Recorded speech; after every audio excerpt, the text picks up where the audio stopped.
हिंदुस्तान की सियासत का ताना बाना आरक्षण, धर्म और जाति के चारों तरफ ही बुना हुआ है। यह पूरी तरीके से जग जाहिर है।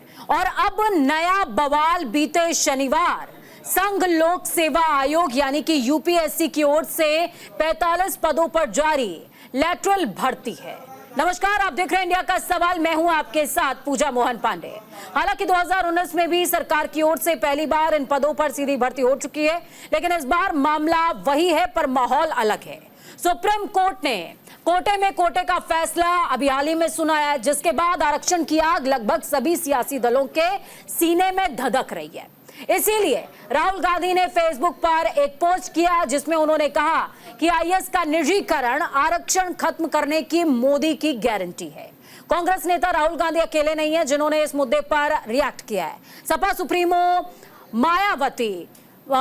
बसपा सुप्रीमो मायावती, अखिलेश यादव समेत तमाम लोगों ने, आरजेडी नेता तेजस्वी यादव ने भी इस मामले में मोदी सरकार की साजिश इसको बताया है।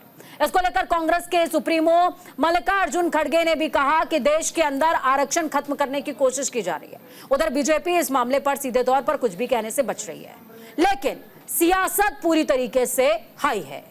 और चर्चा को आगे बढ़ाएं उससे पहले कुछ बातें समझ लीजिए।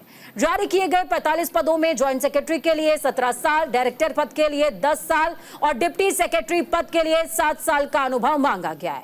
यानी अलग अलग पदों के अनुसार शैक्षणिक योग्यता अलग अलग मांगी गई है।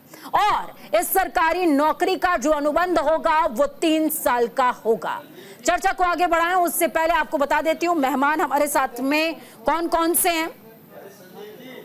हमारे साथ में तनवीर जफर अली जुड़े हुए हैं, पूर्व आईएएस हैं। सर, बहुत स्वागत है आपका।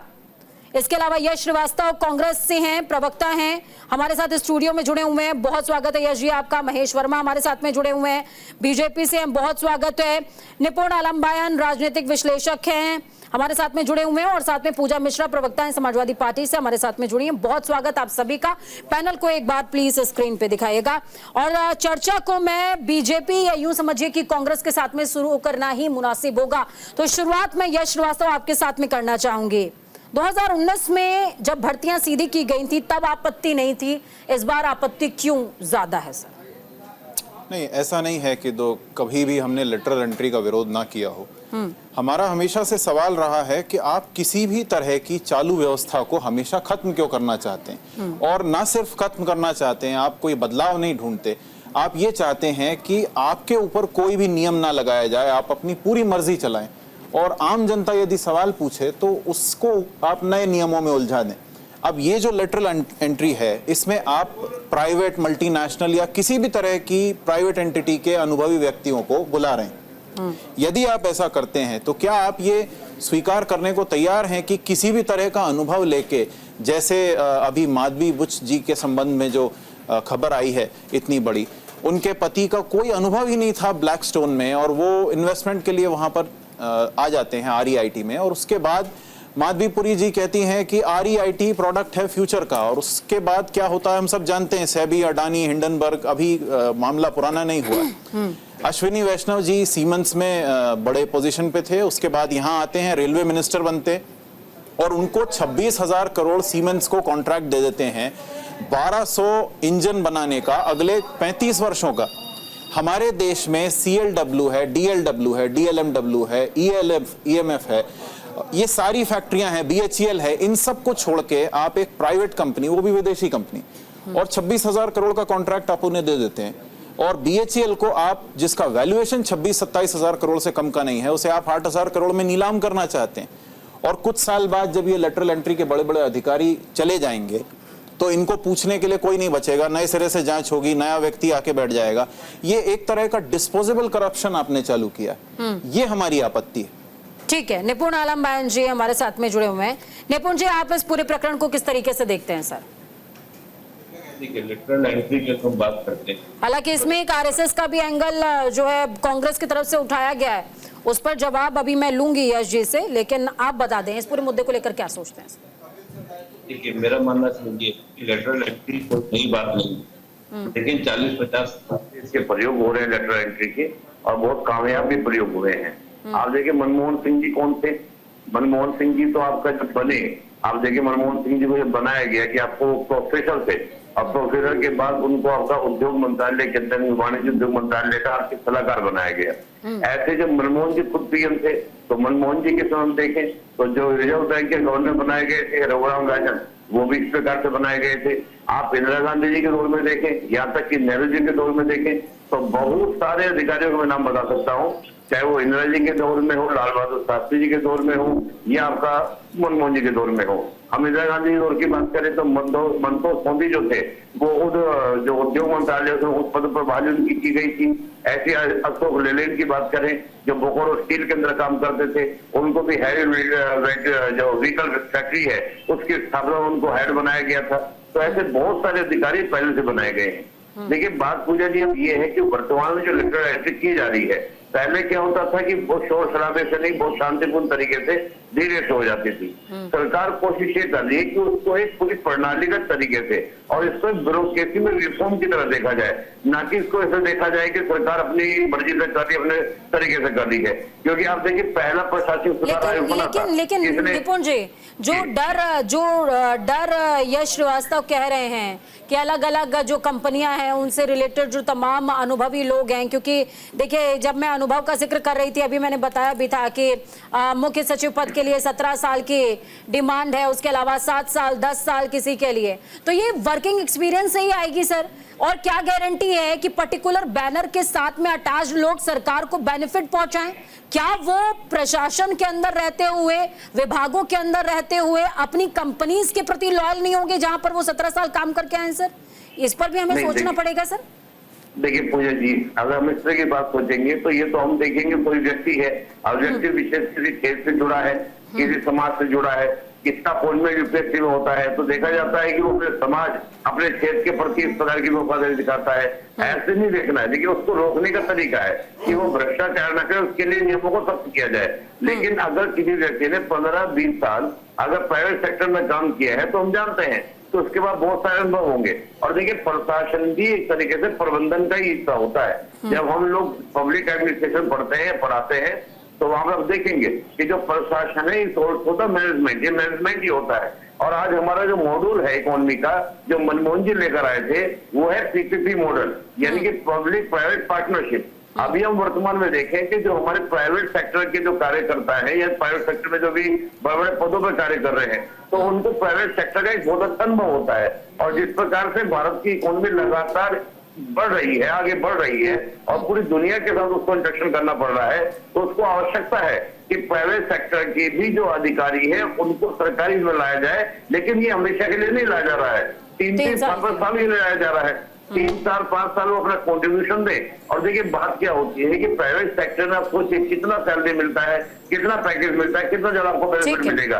ठीक है निपुण जी, इस पर भी क्रॉस क्वेश्चन के लिए मेरे पास 1-2 सवाल थे आपके लिए, लेकिन क्रॉस क्वेश्चन करूं उससे पहले सभी का एक बार बयान हो जाए वो ज्यादा जरूरी है। पूजा मिश्रा, मैं आपसे समझना चाहूंगी, अखिलेश यादव समेत तमाम लोग इस पर रिएक्शन दे रहे हैं। सपा सुप्रीमो मायावती ने भी बोला है, माफ कीजिएगा, बसपा सुप्रीमो मायावती ने भी इस बात के लिए कहा है कि आरक्षण को खत्म करने की साजिश हो रही है। अखिलेश यादव भी कह रहे हैं। क्या आरक्षण का जिक्र विपक्ष सिर्फ इसीलिए बार बार कर रहे? देखिए कुछ पक्ष जिनके कुछ डिमेरिट्स हैं, मैं उससे डिनाई नहीं कर रही हूँ, कुछ डिमेरिट्स हैं, आप उसको रेज करिए, बात ठीक है, लेकिन आरक्षण कहां से आ गया मैडम? मैं ही नहीं समझ पा रही हूँ। क्या वोट बैंक के तले विपक्षी दल इतना ज्यादा निरीह, दबा कुचला अपने आप को महसूस करने लगा है कि वो अब तर्क और वितर्क के बीच में अंतर भी महसूस नहीं कर पा रहे क्या? पूजा जी देखिए आपके काफी सारे सवाल इकट्ठे आए और एक आरक्षण पे है। अगर पूजा जी आप देखेंगे तो अभी जो 69,000 भर्ती जिसका डबल बेंच का इलाहाबाद हाईकोर्ट का फैसला आया उत्तर प्रदेश में, अब भी हम कह रहे थे कि आरक्षण के साथ खेल हो रहा है, आरक्षण के साथ में खिलवाड़ किया जा रहा है। तब आप देखिए आया 19,000 जो आरक्षण के साथ में खिलवाड़ हुआ था, डबल बेंच का फैसला आ गया। इसके लिए लड़ते हुए कई अभ्यर्थियों ने सुसाइड कर लिया पूजा जी, हम उनकी भरपाई नहीं कर सकते हैं। तो भाजपा की नीयत ही ऐसी है ना।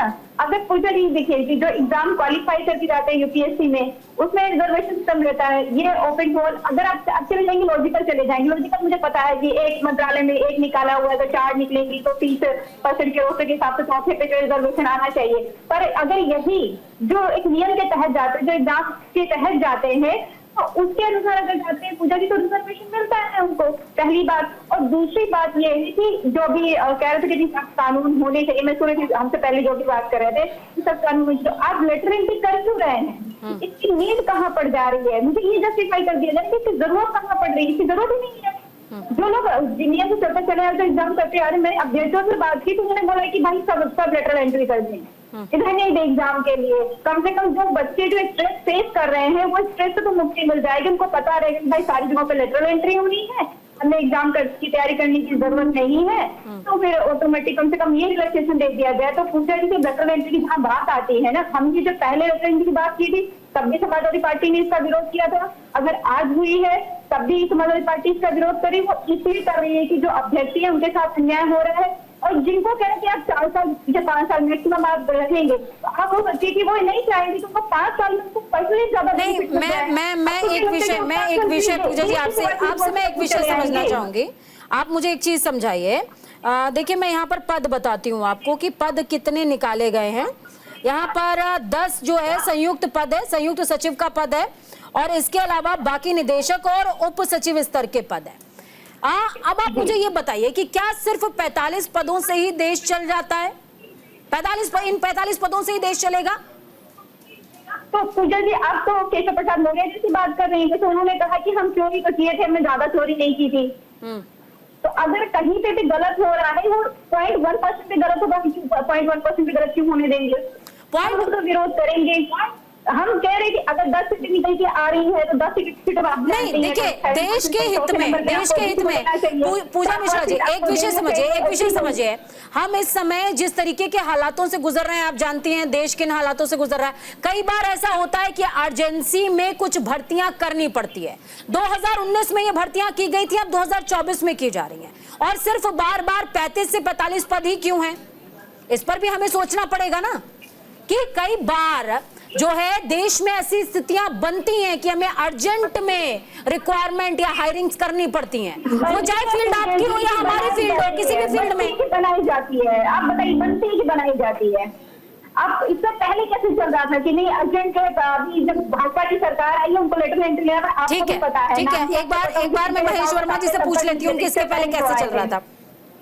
महेश वर्मा जी इसके पहले कैसे चल रहा था? आप चलने क्यों नहीं दे रहे हैं? क्यों छेड़छाड़ करते हैं चीजों से?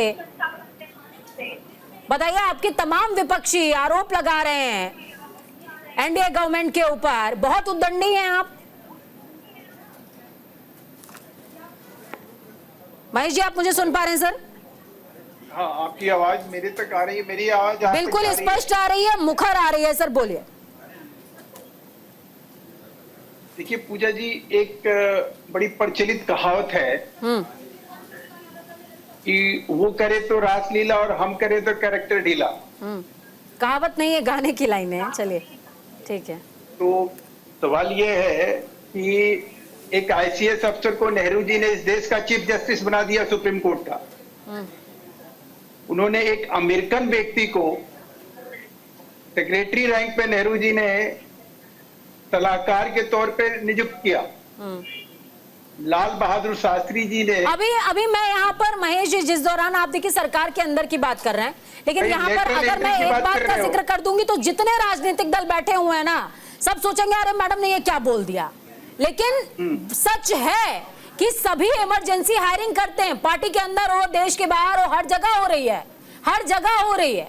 कैसी बातें आप कर रहे हैं? बोलिए, एक बार अपनी बात आप पूरी कर लीजिए। मैडम, मल्लिकार्जुन खड़गे जी ने जो एससी एसटी और आरक्षण की बात कही है, मनमोहन सिंह गवर्नमेंट में जोगेंद्र अलग थे और मनमोहन सिंह सरकार में उस अलग कमेटी ने जो सुझाव दिया उसके तहत joint secretary, additional secretary, secretary, direct secretary rank पे 3 लोगों का अपॉइंटमेंट हुआ। तब एससी एसटी आरक्षण की बात जो है किसी को भी नहीं खली और 200 से ज्यादा जो है नियुक्तियां मनमोहन सिंह सरकार में हुई।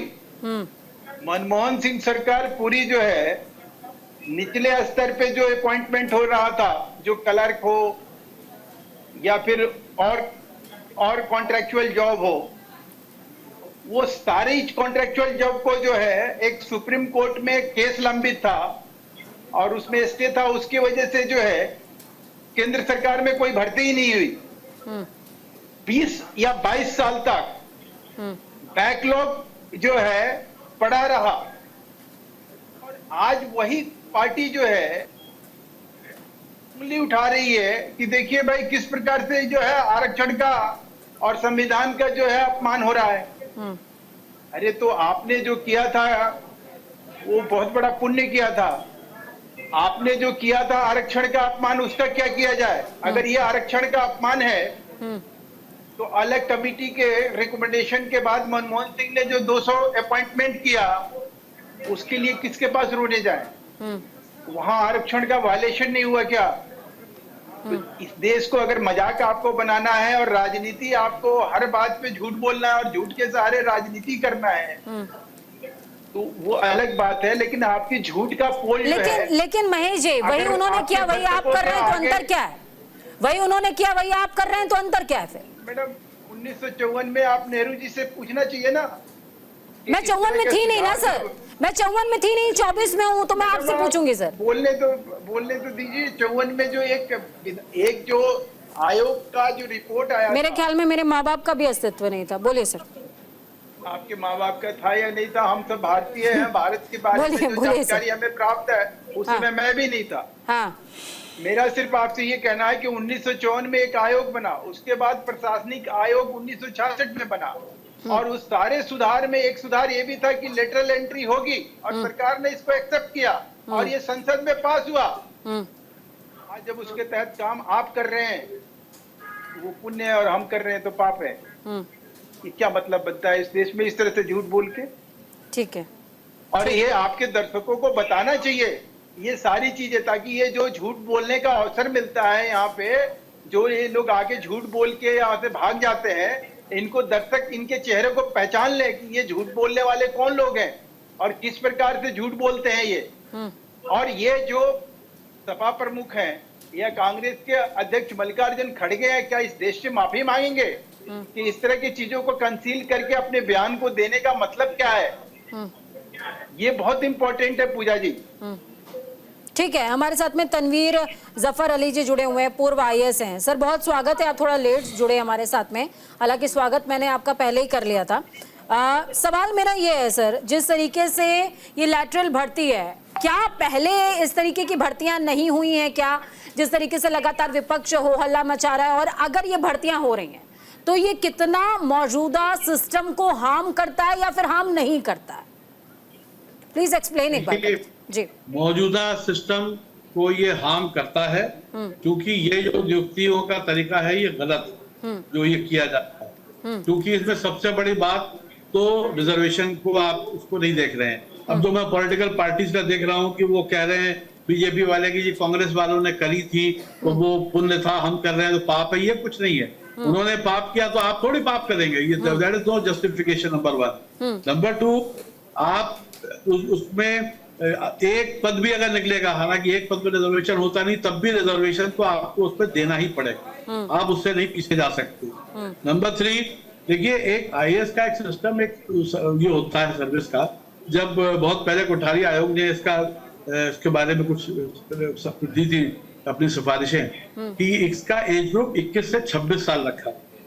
उसका रीजन ये था कि बहुत यंग एज में आप सेलेक्ट करते हैं, आप इनको गांव ले जाते हैं, गांव में गांव विश्राम किया जाता है, इनको दिखाया जाता है कि आम इंडिया क्या है। आम इंडिया सिर्फ दिल्ली और टावर के उसमें बैठ के एयर कंडीशन कमरों में नहीं है। आम इंडिया जो है वो गांव में भी है, देहात में भी है, कस्बों में भी है। तो उसको देखिए, रियलिटी देखिए, उसके हिसाब से आपका जो एक बेंट ऑफ माइंड बनाया जाएगा वो इसलिए बनाया जाएगा कि आप ज्यादा जरूरतमंद और गरीबों की मदद कर सकें, ज्यादा गवर्नमेंट की पॉलिसीज को गांव में देहात में ले जा सके, ये पर्पस है। अब ये लोग जो डायरेक्ट आप जो ले रहे हैं, अब तो इसका कोई, ये तो 2017 में नीति आयोग ने एक रिकमेंडेशन दिया था, जिसके बाद 2018 में ये शुरू हुआ। आप 15 साल की सर्विस का आप मांग रहे हैं फॉर जॉइंट सेक्रेटरी, 16 साल की सर्विस में तो यहाँ कमिश्नर होते हैं स्टेट्स में, यानी डायरेक्टर रैंक होता है। महेश जी काउंटर है आपका, बोलिए।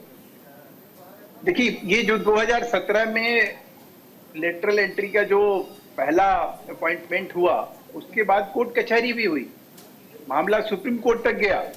ये श्रीमान हमारे पूर्व IAS अधिकारी जो हैं, अगर इनकी जानकारी नहीं है तो मैं उसके लिए मैं दोषी नहीं हूँ। अब दूसरी बात यह है कि अगर आरक्षण का और संविधान का और किसी विधि विधान का और कानूनी व्यवधान का अगर कोई बात होती तो कोर्ट जरूर हस्तक्षेप करता। दूसरी बात कि मैं पूछना चाहता हूं कि बीडी कपूर कौन थे इस देश में, जिनको देश का ऊर्जा सचिव बनाया गया था श्रीमान? मंतेश देसाई कौन थे, जिनको भारी उद्योग मंत्रालय का सचिव बना दिया गया था? बीमल जलान कौन थे, जिनको ज्वाइंट सेक्रेटरी अपॉइंट किया? मोंटेक सिंह अहलुवालिया कौन थे? इसके अलावा उर्जित पटेल कौन थे? रघुराम राजन कौन थे? सैम पित्रोदा कौन थे? सारे जब मलाई चख रहे थे तो आप सब लोग उस समय मौन पसार के, और उसके बाद ये सारे दलील जो लेकिन महेश जी यहाँ पर जब आप सवाल कर रहे हैं तभी आपने कुछ जवाब भी दिए हैं, उनको मैं कोड करना चाहूंगी। तनवीर जफर जी से भी मैं चाहूंगी कि बोलें उस पर, लेकिन पहले मैं कोड करना चाहूंगी। आज बीजेपी सैम पित्रोदा को गाली देती है, आज बीजेपी मोंटेक सिंह अहलुवालिया को गाली देती है, आज बीजेपी तमाम उन लोगों को गाली देती है जिनके नाम आपने लिए उनमें से 80%। तो क्या आप गाली खाने वालों की दूसरी फौज, सर गाली खाने वालों की दूसरी फौज आप तैयार कर रहे हैं? सर देश उनसे ही त्रस्त है, आप दूसरी जनरेशन क्यों क्रिएट कर रहे हो गाली खाने वालों की? सर जनरेशन की बात, आप तो खुद जवाब दे रहे हैं सर। ये देश जो है इस तरह से नहीं चलाया जाता है कि सारे पद पे IAS ही रहेंगे और सारे पद IAS के लिए ही रिजर्व कर दिए जाएं। तनवीर जी, बहुत ऐसी चीजें, बहुत ऐसी एक छोटी सी और बात कहूं। मायावती जी ने एक पायलट थे, मथुरा के रहने वाले थे, उनको उत्तर प्रदेश के कैबिनेट सेक्रेटरी अपॉइंट किया और लंबे टाइम तक रहे वो।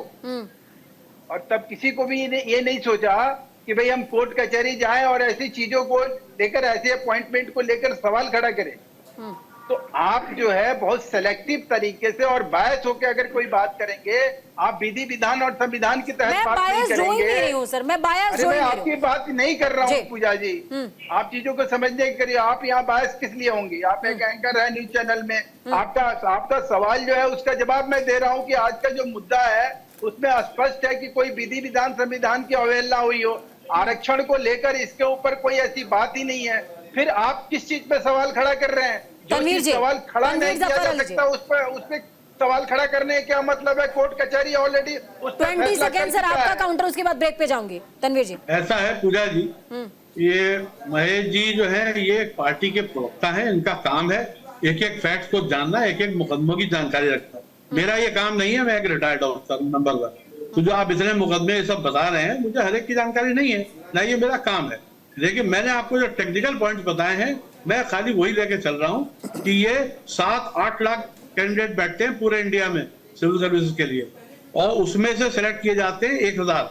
उस 1000 में IAS, IPS, IFS, मैं ये नहीं कह रहा कि सब कुछ ये IAS और अलाइड वाले ही करें, सब कुछ इन्हीं के हाथ में होना चाहिए, मैंने बिल्कुल नहीं कहा। मैंने केवल नियम के हिसाब से बताया कि क्या होना चाहिए, तो उसमें कोई बुरा लगने की बात नहीं है। और ये एग्जाम्पल मत दीजिए कि उनके राज्य में ये हुआ, हम कर रहे हैं, तो ऐसा कुछ नहीं है। तो किसी के गलत करने से आप एग्जाम्पल देके अपना एक गलत काम नहीं कर सकते उसको जस्टिफाई। अरे तो गलत है कहाँ? गलत कहाँ है? ठीक है, आपके कहने से थोड़ी सही हो जाएगा। छोटे से ब्रेक पर जाएंगे, ब्रेक के बाद वापस आएंगे और चर्चा को आगे बढ़ाएंगे। ब्रेक पर जब ब्रेक के बाद वापस आऊंगी तो यश श्रीवास्तव जी के पास जाएंगे। ब्रेक के बाद एक बार फिर से आप सभी का स्वागत है। एक बार फिर से तमाम मेहमानों से आपका तारुफ करवाती हूँ। तनवीर जफर अली पूर्व IAS ऑफिसर हमारे साथ में जुड़े हुए हैं। सर बहुत स्वागत है आपका। यश श्रीवास्तव कांग्रेस से जुड़े, महेश वर्मा बीजेपी से, निपुण आलम बायन जी राजनीतिक विश्लेषक हैं, और पूजा मिश्रा समाजवादी पार्टी से हमारे साथ में मौजूद हैं। ब्रेक पर जाने से पहले वादा था कि कांग्रेस के पास जाएंगे, क्योंकि कांग्रेस के पास कुछ सवाल हैं जो शायद वो बीजेपी और पूर्व IAS तनवीर अली दोनों से पूछना चाहते हैं। यश जी। पूजा जी, तनवीर साहब से मेरे ज़्यादा सवाल नहीं है, क्योंकि मैंने देखा है अधिकारी लोगों को किस तरह काम करना पड़ता है। बहुत लंबी प्रथा रही है कि कई बार नेता लोग पूरा भ्रष्टाचार का ठीकरा अधिकारियों पर फोड़ते हैं, जो पूरी तरह सही नहीं है, पूरी तरह गलत भी नहीं है। लेकिन वो सही कह रहे हैं कि एक अधिकारी एक बहुत लंबे कल्टीवेशन से होके अपने पद पे पहुंचता है। और आपने बताया था कि कितने कितने पद जॉइंट सेक्रेटरी या इन पदों पर हैं, तो उसमें जो विभाग दिए गए हैं, जैसे इन्वेस्टमेंट का पोर्टफोलियो दिया है वित्त विभाग में, या policy and plan home ministry में, ये पद कोई मजाक नहीं है कि आप धवल बुद्ध जी को यूनिलीवर से निकाल के ब्लैकस्टोन में बैठा देंगे और रियल एस्टेट को फ्यूचर प्रोडक्ट बता के बेचने लगेंगे। तो होम मिनिस्ट्री का प्लान कोई मजाक नहीं है। और आप कह रहे हैं कि हम तो ये इसलिए कर रहे हैं कि सुधार होगा, तो सुधार हमने देख लिया। आप मनमोहन सिंह जी का नाम लीजिए, किसी का भी नाम लीजिए, लेकिन ना तो पहले कभी ऐसे रेल मंत्री आए जिनका हफ्ते और महीने का रिकॉर्ड है कि इनकी इतनी ट्रेन डिरेल हो रही हैं, इतने इनके हादसे हो रहे हैं, ना ही माधवी बुझ ऐसा कोई अधिकारी हुआ कि खुद सेबी में होते हुए उनके ऑफशोर इन्वेस्टमेंट है और उन्होंने अपने पद पे बैठते समय जानकारी छुपाई है देश से। तो ये मजाक है एक अधिकारी को चुनना। अच्छा, फिर यूपीएससी से जो लोग इतनी मेहनत करके चुने जाते हैं, नियुक्ति होती है उनकी, वो एक क्रोनोलॉजी में चल रहे हैं, एक उनकी हायरार्की है, एक रोस्टर है। आप कह रहे हैं कि आपके समय में बहुत ही फेयर और फाइन तरीके से। नहीं, मैं ये कह रहा हूं, देखिए मैं ये तो कह ही रहा हूं कि हमारे समय में इतना भ्रष्टाचार तो हो ही नहीं सकता, किसी के समय नहीं हो सकता। मैं ये भी कह रहा हूं कि एक अधिकारी जो एक तरीके से आगे बढ़ता हुआ आ रहा है रोस्टर, इस बात से आप डिनाई करते कि उस समय में जो हो रहा था वो ठीक था? नहीं, मैं ये कह रहा हूं कि उस समय भी कोई गलतियां हुई होंगी, तो उसको लेकर हमारी पार्टी या कोई भी दल इतनी बेशर्मी से नहीं खड़ा होता था कि नहीं हम जो कर रहे हैं वो सही है। मैं ये कह रहा हूं कि अधिकारी लोग एक रोस्टर से आगे बढ़ते हैं। अब ये कॉर्पोरेट में से लाके सेक्रेटरी लेवल पे किसी को बैठा देंगे और वहां जो डायरेक्टर लेवल का व्यक्ति अपने प्रमोशन का इंतजार कर रहा है वो रुकेगा, उसके पीछे से होते हुए पूरा जो रिक्रूटमेंट तक की प्रक्रिया है वो धीमी पड़ जाएगी, क्योंकि प्रमोशन है ही नहीं, पद है ही नहीं। कोई आके मल्टीनेशनल से आके बैठ गया और उसने सीमेंस को 32,000 26,000 करोड़ का प्रोजेक्ट दे दिया। ये गंभीरता नहीं है। और आप इसका कुछ भी बहाना दें और गाना सुनाएं टीवी पे, वो आपकी प्रॉब्लम है, लेकिन आप ये नहीं बोल सकते कि क्लाइमेट नहीं, हम चेंज हो रहे हैं और हम प्राइवेट आदमी को सेक्रेटरी। मेरा एक सवाल है कांग्रेस से है, क्योंकि कांग्रेस की साइड से आप हैं तो इसलिए आपसे है डायरेक्टली। महेश वर्मा तो बहुत सारे नाम गिना रहे हैं, वो कह रहे हैं कि उनका घर शीशे का था, तो हमने अगर शीशे का ताजमहल बना लिया तो क्या बुरा किया। उन्होंने तो बहुत सारे नाम गिना दिए। क्या वो नाम गलत है या मौजूदा परिस्थिति गलत थी, कुछ और थी? मतलब इसको थोड़ा सा क्लियर कीजिए, वो मैं नहीं समझ पा। गलत ये है कि निपुण जी हाथ रेस कर रहे हैं। निपुण जी आपका काउंटर रहेगा, पहले यश जी बोल जी। गलत ये है कि आप हर बात के जवाब में यही सुनाते हैं और ये पूरी तरह सच भी नहीं होता, कई बार झूठ होता है। क्यों उनको सुनाने का मौका मिल रहा है, किया क्यों? नहीं, ये भी जरूरी नहीं है ना कि जो ये कह रहे हैं वो हमने किया ही हो। अब आप कुछ भी लाके दे दीजिए कि सन फलाना में ये हुआ था, अब सामने वाला ढूंढता बैठे, और सच ये होता ही नहीं है। 100 में से 99 बार इनकी बात पूरी तरह झूठ होती है, एक बार आधी झूठ होती है। तो मैं तो ये पूछ रहा हूं ना कि आपको किसी भी प्रक्रिया को टेम्पर क्यों करना है? आप यदि भ्रष्टाचार रोकना चाहते हैं तो आप अधिकारियों के ऊपर ऑलरेडी कानून है, नियम है, सब कुछ रेगुलेशन है, आप पालन करवाइए। आप जब इतना बड़ा वो उड़ीसा में हादसा हुआ था, उसके पहले चिट्ठी दी गई थी, रेल मंत्रालय को चिट्ठी गई थी। मैं देखिए थोड़ा सा ना मुझे 2 मिनट का समय दीजिएगा, मैं थोड़ा सा फैक्चुअल जानकारी। हमारे जो पूरी भारत सरकार के 342 संयुक्त सचिव के पद हैं, जिसमें से जो नियुक्ति हमारे यूपीएससी से जाते हैं 249 की आपके अधिकारी की नियुक्ति होती है। बाकी जो 92 पद हैं वो हमारे विशेषज्ञ भरे जाते हैं, और वो सब विशेषज्ञ आपके कोई भी आईएएस अधिकारी नहीं होते, इधर उधर से प्रोफेसर होंगे या किसी क्षेत्र के विशेषज्ञ उनको लाया जाता है। पहले होता ये था कि वो बैकडोर से होता था, जिसमें कांग्रेस महारथी थी, जिसको चाहे बना दे, किसी तरह का कोई पूछताछ ना हो। सरकार ने ये काम अब पारदर्शिता के साथ ट्रांसपेरेंसी से करना प्रारंभ किया है। ये यश जी उसी पार्टी के प्रवक्ता है ना, जिसमें राजीव गांधी जी कहते थे कि ऊपर से 1 रुपया जाता है, नीचे आते आते 15 पैसे बच जाता है। ये किसकी ओर बोल रहे थे? ब्यूरोक्रेसी की ओर बोल रहे थे। और मैं थोड़ा सा मैं एक बार पूरा कर दूं, तनवीर जी तो विरोध करेंगे इस लेटर एंट्री का, क्योंकि आईएएस अधिकारी रहे हैं। मैं भी इसी क्षेत्र से जुड़ा रहा हूँ, पिछले 15 सालों से मैं भी सिविल सर्विस से जुड़ा हुआ हूँ। देखिए क्या होगा कि तनवीर जी ने कुछ फैक्चुअल गलती भी करी है। तनवीर जी को मुझे समझना चाहिए कि कोठारी कमीशन की जो उन्होंने बात की वो एजुकेशन के लिए थी, वो उसके लिए नहीं थी। पहला जो कमीशन हमारा बना वो 1951 में बना था, जिसने बात की थी कि आपके सुधार होने चाहिए, आप रिफॉर्म होने चाहिए। प्रथम प्रशासनिक सुधार आयोग हो, सेकंड आपका जो एडमिनिस्ट्रेटिव रिफॉर्म कमीशन हो, सभी ने रिकमेंडेशन की। और खुद सरदार पटेल जी ने कहा था कि ब्यूरोक्रेसी जो है वो शेर की सवारी करना जैसा है। और जब संविधान सभा के अंदर परिवर्तन करने की बात हुई थी तब भी परिवर्तन ब्यूरोक्रेसी ने करने नहीं दिया था। पिछले कई सालों से ब्यूरोक्रेसी में रिफॉर्म की आवश्यकता है। और यही बात जुडिशरी में भी, यही बात प्रधानमंत्री जी ने 15 अगस्त को लाल किले की प्राचीर से कही थी। और मैं तो साधुवाद देता हूं सरकार को कि सरकार ने इतनी हिम्मत दिखाई कि ब्यूरोक्रेसी के साथ इस प्रकार की चैलेंज पंच रखी। पहले तो क्या था, जिसको चाहे आप भर दो, 90 पद जो भरे जाते थे विशेषज्ञों के, वो किस आधार पर, कोई वैकेंसी नहीं निकलती थी। आज सरकार ने क्लियरली कहा कि सब आ सकते हैं। भारत का कोई भी नागरिक जो उस एक्सपीरियंस को रखता है, पहले तो ये जो इनके चाटुकार होते थे उसको भर देते थे। मेरे जी ने बहुत सारे नाम गिनाए दिए, मैं आपको 50 नाम बता सकता हूं कि जो इस प्रकार से भरे जाते थे। तो ये जो बात है, जब सरकार ने कोई पारदर्शिता के लिए कोई काम कर रही है तो सरकार की इस बात कहा, ये बात जरूर है जो यश जी कह रहे थे करप्शन की बात। अरे करप्शन तो अभी जो वर्तमान अधिकारी वो भी करते हैं ना। मैंने राजीव गांधी जी का उदाहरण आपको बता दिया, क्या करप्शन नहीं हमारे यहाँ होते थे, तो उसको रोकने की जरूरत है। पूजा जी, ये राजीव गांधी जी वाला डायलॉग पुराना हो गया है। आजकल अयोध्या में 2600 लाइट की पेमेंट करके 6400 लाइट की पेमेंट बताते हैं और बाद में कहते हैं लाइट चोरी हो गई। तो ये पुराना हो गया है महोदय, कुछ नया लाइए। आपके राज्य में पूरा 1 रुपया अडानी को दिया जा रहा है। तो हमें मत बताइए, हमें सिर्फ इतना बताइए कि यदि आप पारदर्शिता के इतने बड़े बीच में मत, नहीं महोदय, बीच में नहीं, मैं किसी के बीच में नहीं बोला हूं, आप मेरे बीच में मत बोलिए, बीच में मत बोलिए। बोलिए। आप यदि पारदर्शिता के इतने बड़े पक्षधर हैं तो मध्य प्रदेश में ब्लॉक लेवल की नियुक्तियां जब 89 पद हो गए थे, उन बच्चों के अपॉइंटमेंट लेटर होने के ठीक पहले उनके घर से आपने वापस क्यों लौटा दिया? उइके नाम के एक प्रत्याशी को आपने फोन करके बोला कि इंटरव्यू बाद में होगा और पता चला पूरे 89 नियुक्तियां आरएसएस के लोगों की पास की बिना किसी प्रक्रिया के हो गई। कैसे हो गई? 69,000 शिक्षक उत्तर प्रदेश में, आप एक लिस्ट खारिज कर देते हैं और कोर्ट आपसे कहता है आप 3 महीने में नई लिस्ट दीजिए और आप पारदर्शिता की बात कर रहे हैं।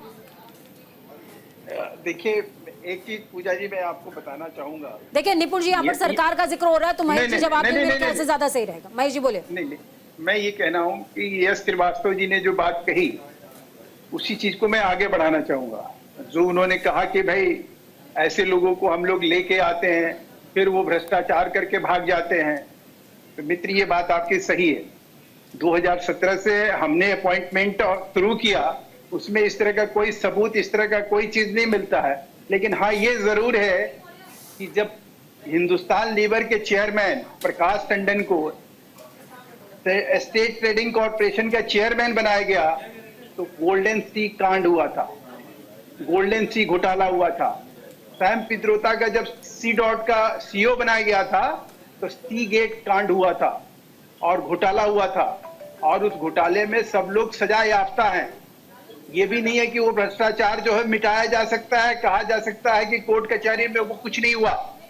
तो जो आप लोगों ने लेटरल एंट्री करी उसमें निश्चित रूप से आपने वही किया और वही अपना अनुभव आप कुछ हद तक आज दर्शकों को परोस रहे हो कि आपको कहीं डर है कि हम वही चीज ना करें जो आप कर चुके हो। एक बात। दूसरी बात पूजा जी, एक चीज और आपको बता दूं कि यहाँ जो है हर 5 साल के बाद 300 ऐसे पोस्ट होते हैं जो लेटरल एंट्री से बिना कुछ बताए कर रहे हैं, उसके बिना भी ये पिछले आजादी से अब तक चला आ रहा। और वो जानती है क्या है, देश के कैबिनेट मिनिस्टर, प्रधानमंत्री, उपराष्ट्रपति, राष्ट्रपति के पास जो स्टाफ होता है वो ज्वाइंट सेक्रेटरी से लेके और नीचे AG2 यानी असिस्टेंट ग्रेड 1 और 2 तक के अपॉइंटमेंट होते हैं। कैबिनेट मिनिस्टर के पास 18 स्टाफ जो है अपने मर्जी से अपॉइंट करने का अधिकार है और उसका DOPT उनका नोटिफिकेशन भी करता है कि ये अंडर सेक्रेटरी में ज्वाइन किया, ये सेक्शन अफसर में ज्वाइन किया, ये डिप्टी सेक्रेटरी में ज्वाइन किया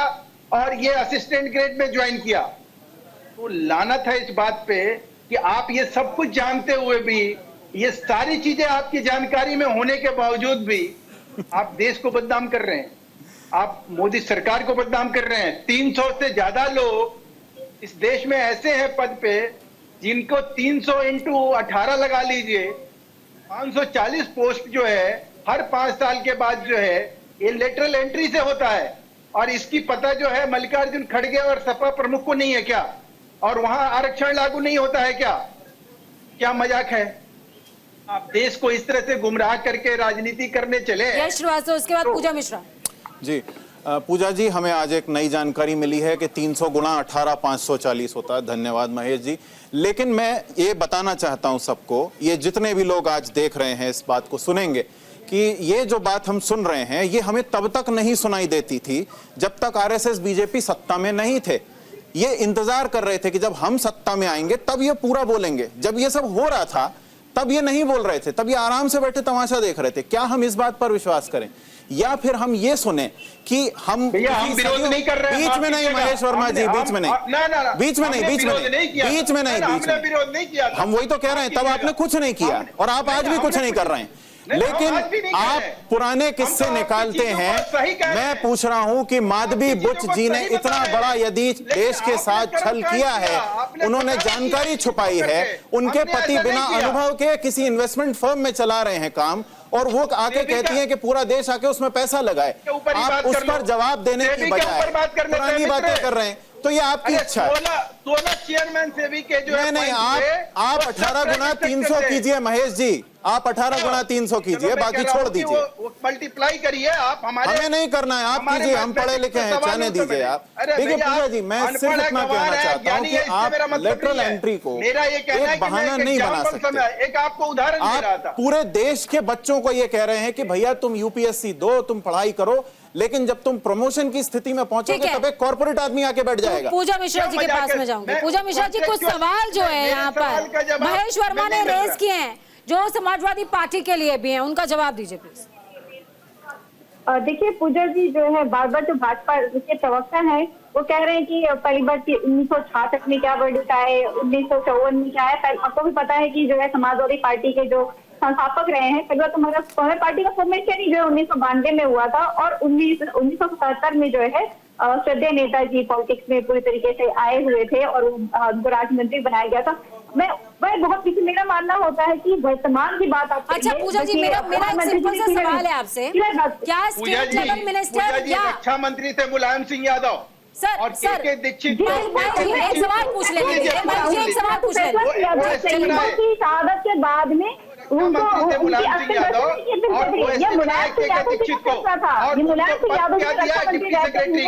शहीदों के जो पार्थिव शरीर है उनको वो गलत नहीं था, तब आरक्षण का मतलब नहीं था। आप तो भूल जा रहे हैं। आपने अभी यहीं पर बैठकर गलत बात कही। आपने कहा कि ये सुप्रीम कोर्ट में गया था। आपको पता है सुप्रीम कोर्ट की वर्डिक्ट अभी नहीं आई इस मामले में। पूजा मिश्रा जी, एक सवाल इसका जवाब दे दीजिए। क्या केंद्र स्तर के मंत्रियों को या राज्य स्तर के मंत्रियों को ये व्यक्तिगत अधिकार नहीं है कि वो अपनी सुविधा के अनुसार अपने लिए 18 से 20 अधिकारियों का चयन करें? क्या ये अधिकार नहीं है? मुझे जवाब देने की जरूरत नहीं है, तो ये सबको पता है कि अधिकार है। अधिकार है ना? वो लेटरल हायरिंग है या नहीं है? तो अगर वो क्या है? कि फिर आप अन्याय कर देंगे यूपीएससी के साथ में। ये तो अब मैथ नहीं है ये कि माइनस अपना तो भी माइनस लगता है।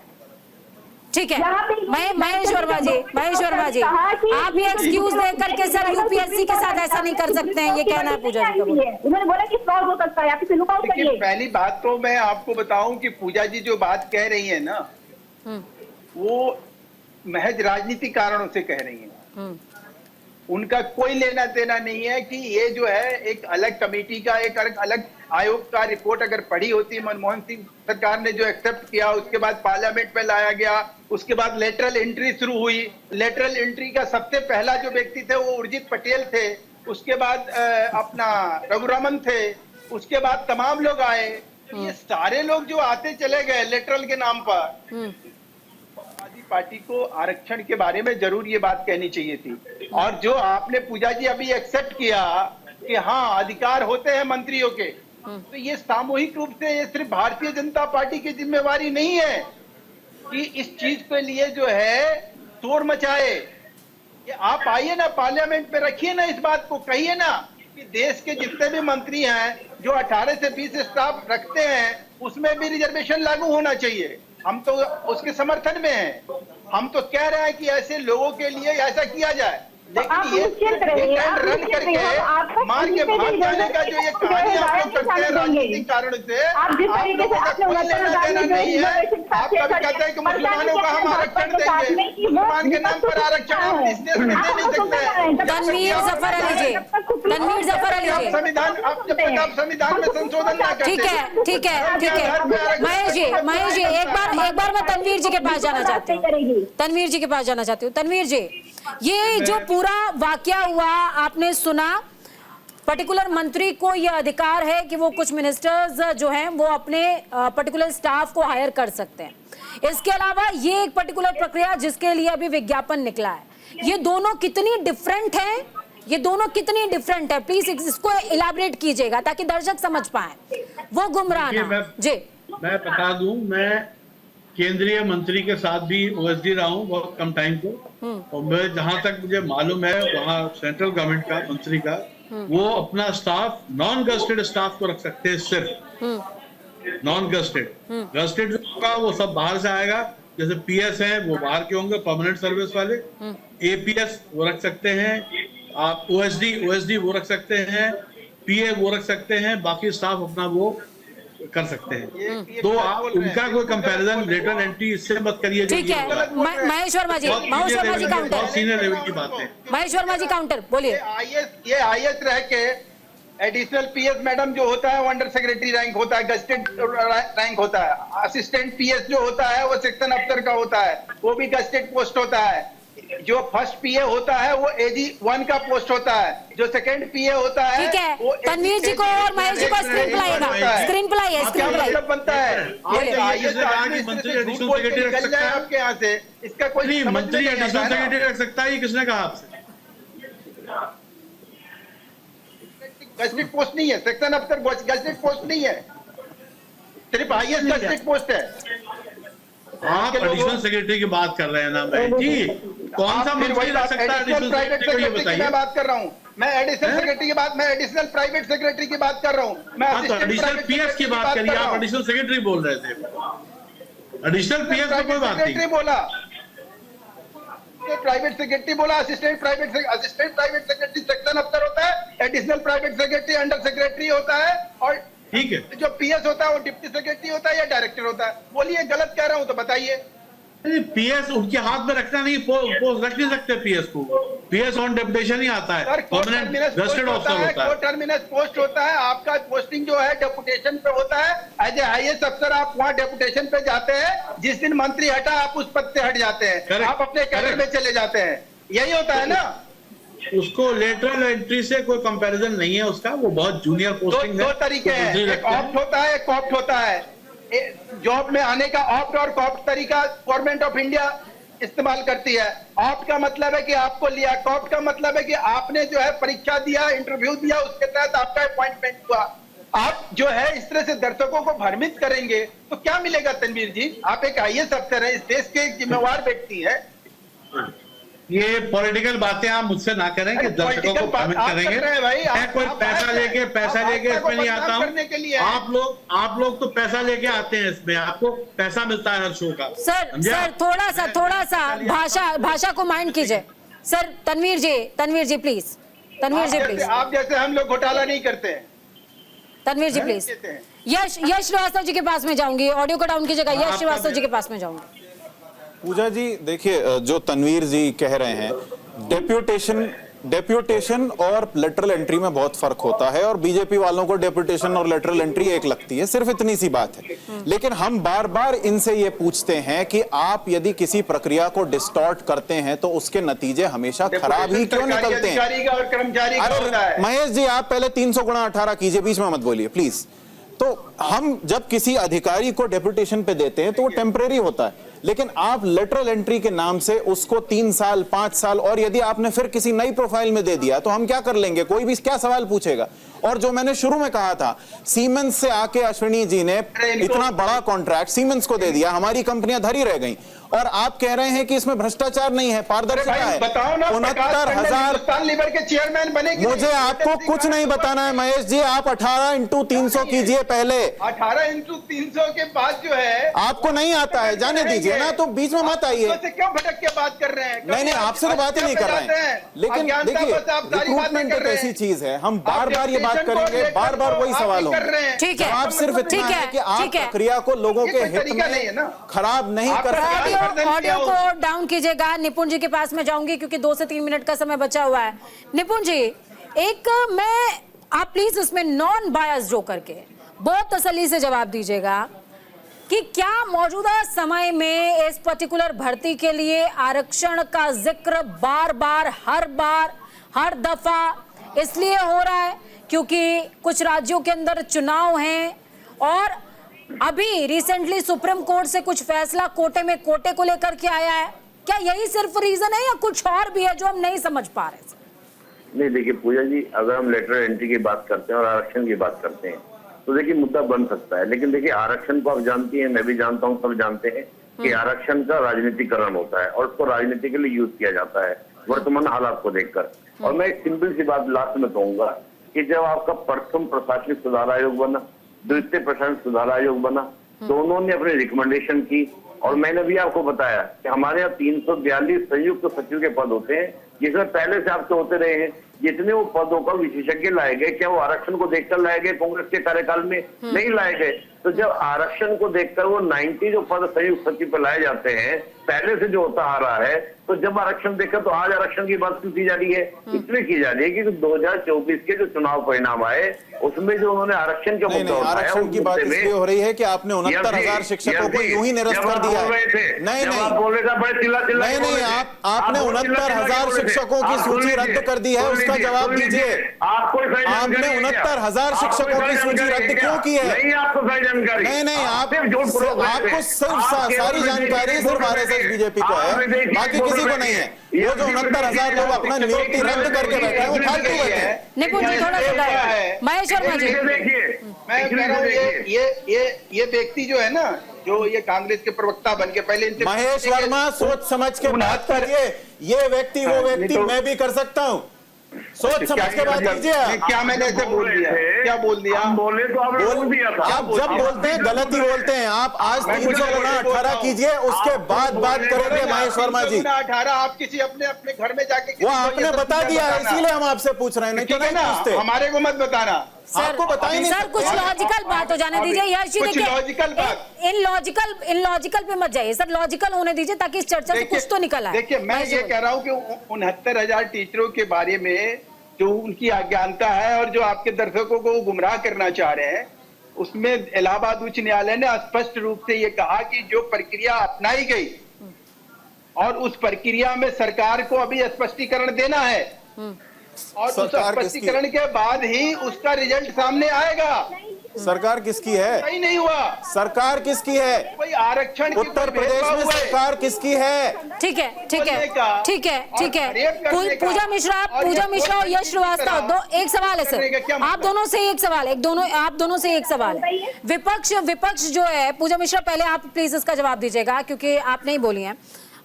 विपक्ष लगातार सवाल रेज कर रहा है इन 45 पदों की भर्तियों को लेकर के। क्या ये मुद्दा, आपके भी कई सांसद हैं, कांग्रेस के भी कई सांसद हैं सदन के अंदर, और इसके अलावा क्या न्यायालय में भी, दोनों जगहों पर यह मुद्दा रेज किया जाएगा विपक्ष की ओर से? स्पष्ट बोलिएगा, कोई लाग लपेट नहीं, स्पष्ट। बिल्कुल स्पष्ट बोल रहे हैं। ये मुद्दा जो है सदन में भी रेज किया जाएगा पूजा जी, और सुप्रीम कोर्ट में अभी ये पेंडिंग चल रहा है। सुप्रीम कोर्ट में बोला ना, भाजपा के प्रवक्ता ने कि सुप्रीम कोर्ट का फैसला देखिए पेंडिंग चला है। सुप्रीम कोर्ट ने बोला ठीक है, कुछ सेकंड्स का समय बाकी है। यश श्रीवास्तव, क्या ये मुद्दा रेज किया जाएगा सर? पूजा जी, 69,000 शिक्षकों का ऐसा रद्द करना और ये लेटरल एंट्री एक ही सिक्के के दो पहलू हैं, अन्याय है और उसके हम खिलाफ हैं, हम जरूर आवाज उठाएंगे। ठीक है महेश वर्मा जी, अगर आवाज उठाई जाएगी तो कुछ रिएक्शन आएगा, पॉजिटिव रिएक्शन। समय में उनके गलतियां हुई, गलतियों को आप सुधार लीजिए सर, कोई बात नहीं, या उसको और पारदर्शी कर दीजिए, उसको और पारदर्शी कर दीजिए। बिल्कुल, मैं ये कह रहा हूँ कि सुधार की गुंजाइश जो है हमेशा बनी रहती है, और देश का संसद और संविधान उसमें हजारों बार सुधार के वजह से संशोधन हुआ।